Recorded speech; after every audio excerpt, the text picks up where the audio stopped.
Donc, je vous montre le planificateur du primaire, à quoi il pourrait ressembler. Encore là, la thématique, c'est le fast-food, mais vous pourriez l'avoir dans n'importe quelle thématique que vous voulez.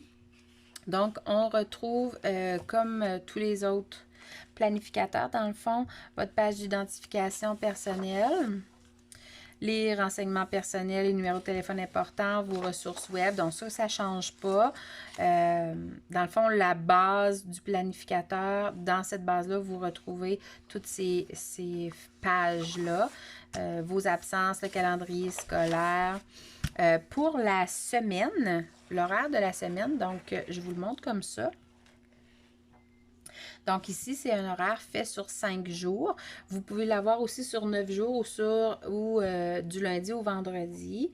La grille horaire est faite en fonction d'avoir 5 périodes, mais si votre organisation est différente, il n'y a aucun problème. Tout se modifie. Dans mon organisation, moi, d'horaire, j'ai inclus un espace pour les récréations et le dîner afin que vous puissiez écrire vos gardes si jamais vous en faites et si jamais à l'heure du dîner, vous faites des activités parascolaires ou de la récupération. Donc, vous pouvez l'inscrire pour ne pas l'oublier.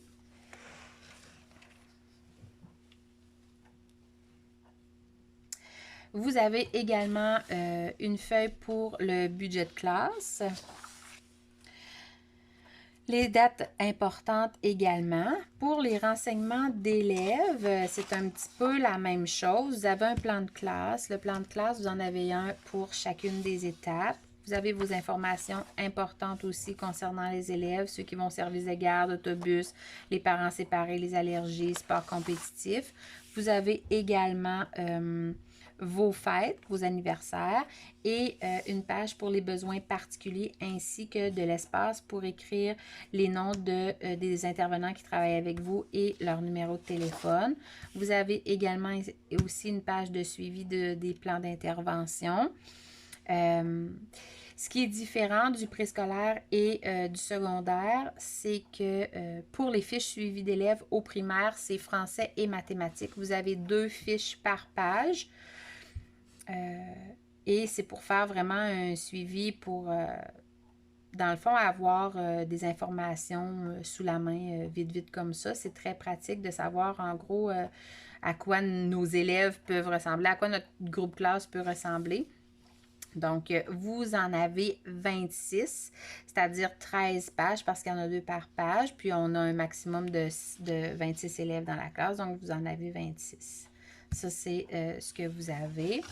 Ensuite de ça, pour chacune des étapes, vous avez comme pour vos premières planifications et rencontres pédagogiques de début d'année, vous avez 2 pages, mais à chaque mois, vous avez une page de rencontres pour les réunions du personnel.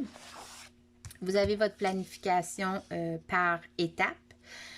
Ainsi qu'une planification par mois, ce qui ces 2 pages qui sont vraiment de très bons outils d'organisation puis de gestion de tout ce que vous voulez faire, de tout ce que vous voulez accomplir avec vos élèves pendant votre étape. Pour ce qui est des semaines, donc la semaine est sur 2 pages. Donc, pour cet exemple-là, vous avez 5 périodes. Vous avez aussi de l'espace en haut et en bas pour inscrire si vous avez à faire des gardes, des surveillances en début de journée et aux autobus à la fin de la journée. Vous avez également un espace pour inscrire ce que vous avez à faire, la récupération et le plan de travail. Donc, ça, c'est à chaque semaine, c'est comme ça. Lorsque c'est congé, c'est inscrit. Et si jamais vous avez une pédagogique, donc vos cases ne seront pas comme ça. Donc, ça va être totalement blanc pour que vous ayez plus d'espace à écrire ce que vous avez à faire pendant votre pédagogique ou les réunions que vous avez pendant cette période-là. Vous avez également une page pour les petits projets d'étape 1. Donc, ce que vous aimeriez faire ou ce que vous êtes en train de faire, tout dépendamment de la gestion que vous voulez faire de cette page-là. Vous allez avoir également une page rencontre, rendez-vous pour les parents, pour les bulletins de la première et de la deuxième étape. Vous allez avoir 2 pages par étape dans le fond parce que c'est entre 12 et 13 élèves que je peux mettre par page. Donc, ça, c'est vraiment pratique pour savoir qui et quand vous allez les rencontrer. Note de la première étape, donc je fonctionne de 2 façons. Je mets ici toujours la matière, donc, et vous avez de l'espace pour le nom de vos enfants. Et je mets également quelques pages avec une case vide ici que vous pouvez gérer à votre guise. Vous avez également l'espace prof à la fin. Donc, vous avez documents à retravailler cet été, donc cet été ou pendant l'année. Donc, des documents que vous aimeriez refaire, revoir,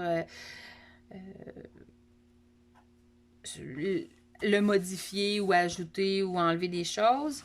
Vous avez la page pour acheter l'an prochain et cette page-là qui est très appréciée pour la dernière journée avant les grandes vacances de juin. Donc, à remettre à la direction, à ranger, à apporter à la maison pour être sûr de ne rien oublier.